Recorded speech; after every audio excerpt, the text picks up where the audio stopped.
시청자 여러분 반갑습니다. JTBC 뉴스룸을 시작합니다. 조희대 대법원장에게 사퇴하라는 민주당, 헌법 파괴라는 국민의힘, 여기에 법원의 반발 움직임까지. 오늘 최대 이슈는 단연 사법부 논쟁이었습니다. 첫날 대정부 질문에서도 첨예하게 부딪혔습니다. 자세히 짚어보겠습니다. 오늘 대통령실과 여당에서 동시에 나온 조희대 대법원장 사퇴 발언이 온종일 정치권에서 회자됐습니다. 정청래 민주당 대표는 대법원장이 대통령 위에 있냐며 사퇴를 압박했습니다. 대통령실은 입장은 없다면서도 사퇴 요구의 이유를 돌아봐야 한다는 데 대해 원칙적으로 공감한다고 했습니다. 첫 소식 류정화 기자입니다.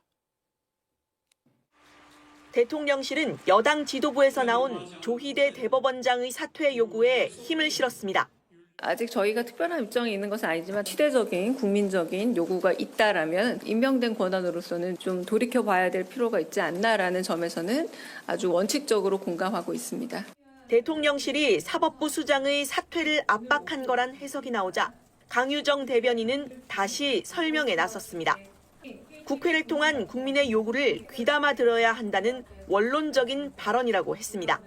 아직 저희가 특별한 입장이 있는 것은 아니다가 질문에 대한 답이 1차적으로 끝난 겁니다. 상권 분립과 선출된 권력에 대한 존중감, 여기에 대한 원칙적 공감이라고 표현을 한 거지.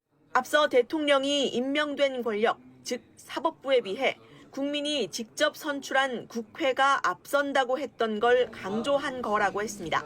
대한민국에는 이 권력의 일종의 서열이 분명히 있습니다. 최고 권력은 국민이죠. 국민 주권. 그리고 직접 선출 권력, 간접 선출 권력. 국회는 가장 직접적으로 국민들로부터 주권을 위임받은 것입니다.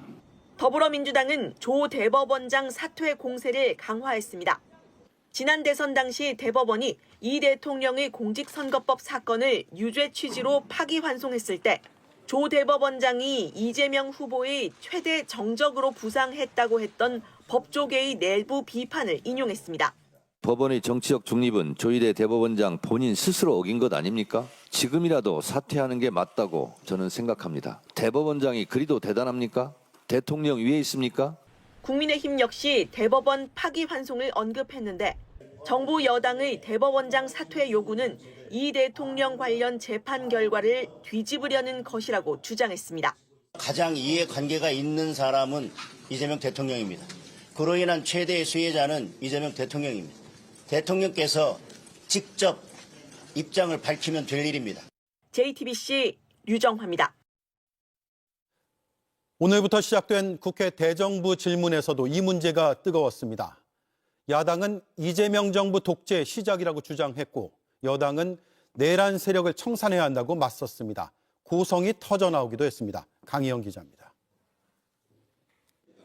국민의힘은 민주당이 대법원장 사퇴를 촉구하고 대통령실도 이에 결을 같이 하고 있다며 강하게 비판했습니다. 자신에게 불리한 판결했다는 이유로 임기가 헌법상 보장된 대법원장 사퇴하라는 것이 삼권 분립의 붕괴를 의미하는 것 아닙니까?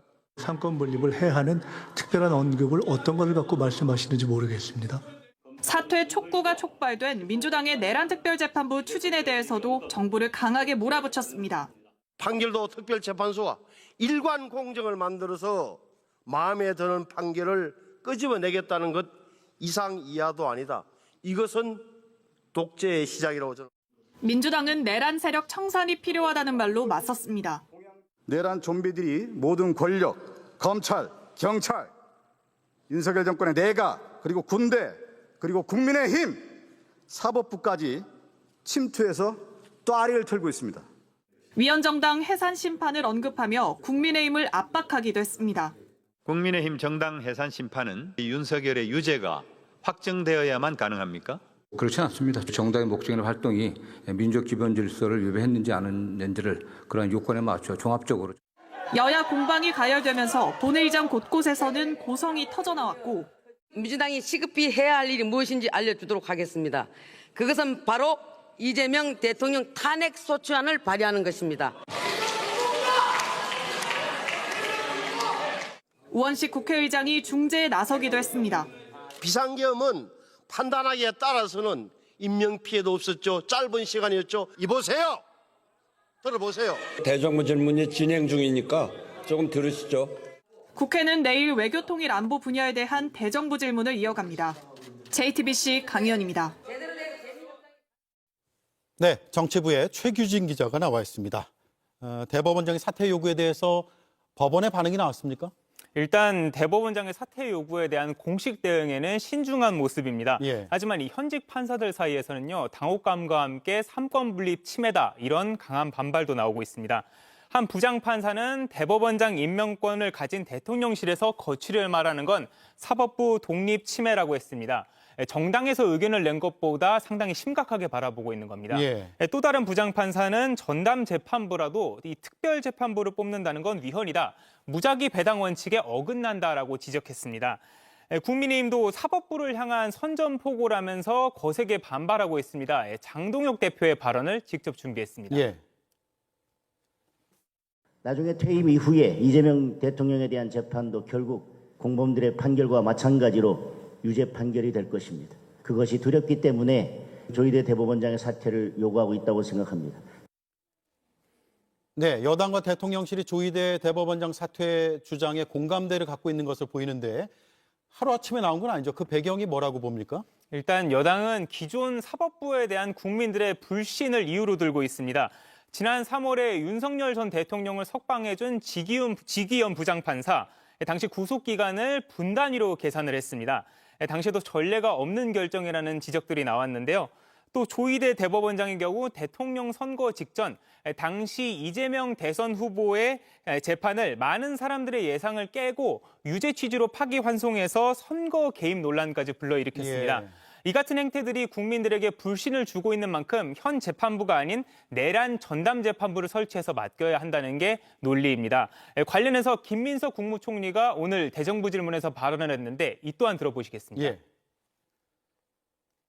애초에 내란 이후에 최초의 사법부가 내란 자체에 대해서 침묵한 데서부터 시작되는 조금 전에 말씀하신 지기현 재판부까지 이르는 여러 문제에 대한 국민의 불신이 배경이 된 것으로 이해하고 있다.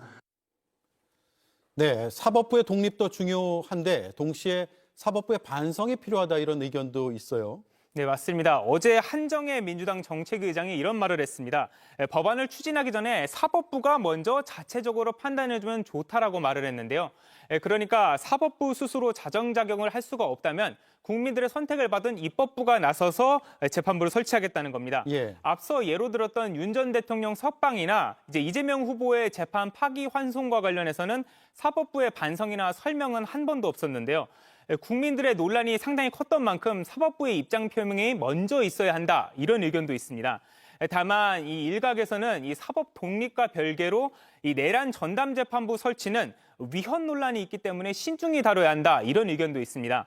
실제로 내란 전담 재판부가 설치된다면은 위헌 논란, 위헌 소송으로 인해서 재판이 상당 부분 지연될 가능성이 있다는 겁니다. 예. 또 그리고 최악의 경우에는요, 위헌 결정이 나오면은 이 내란 전담 재판부의 선고가 무효가 될 수 있다, 이런 우려도 있습니다.